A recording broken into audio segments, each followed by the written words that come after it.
খুলো ছায়া না কেমন দেখো তুমি কাগজপত্র জানি কিতাব আছে কাটা করছো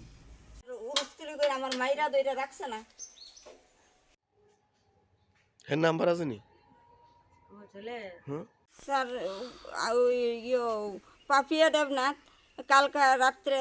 12:30-1টার দিকে আমার বাড়িতে খুব অত্যাচার করছে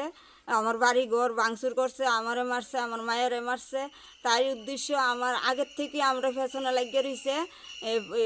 আমার একজন কাকা শ্বশুর দেওয়ার হে আমার বাড়ির হে আইয়ে যায় খায় আমার ফুলাটা সংসারটা চালায় অনেক যেমনি যেমনি কষ্ট করে চলতেছি তো তাই একদিন আমার ফুলারে ডাক দিয়ে না সে কইতাছে তুই 50,000 টাকা দে কি লেগে কাকি কই তোর বাড়ি যে তোর কাকু আছে যদি আমার টাকা না দেস তাহলে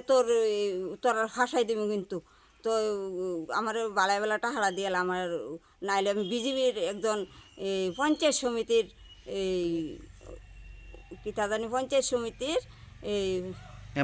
মেম্বার পঞ্চায়েত সমিতির মেম্বার তো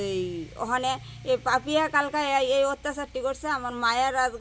কালকা রাতের থেকে এই ফিটা মোড়া খাইয়া যে মায়া যে গেছে কারাগারে মারছে আমারে মারছে আমার মায়েরে মারছে আমার নাতিন আমি কইছি আর কি যে বলে তোমরা এটা করতেছো আমার মারতেছো আমার নাতিনটা তো ডরাইতেছে এরপরে এই পাপিয়া করছে কি তাই নাতিনটারে ধাক্কা দিয়া এই খাটে এদিকে সেদিকে ফেলাই দিছে এরপর যখন আমার নাতিনটারও শৈলবেলা না যত কিছু এই পাপিয়া করছে পাপিয়া আমার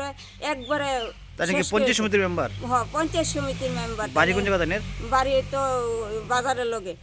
কোন বাজার কোন বাজার তাই স্বামীর নাম হয়েছে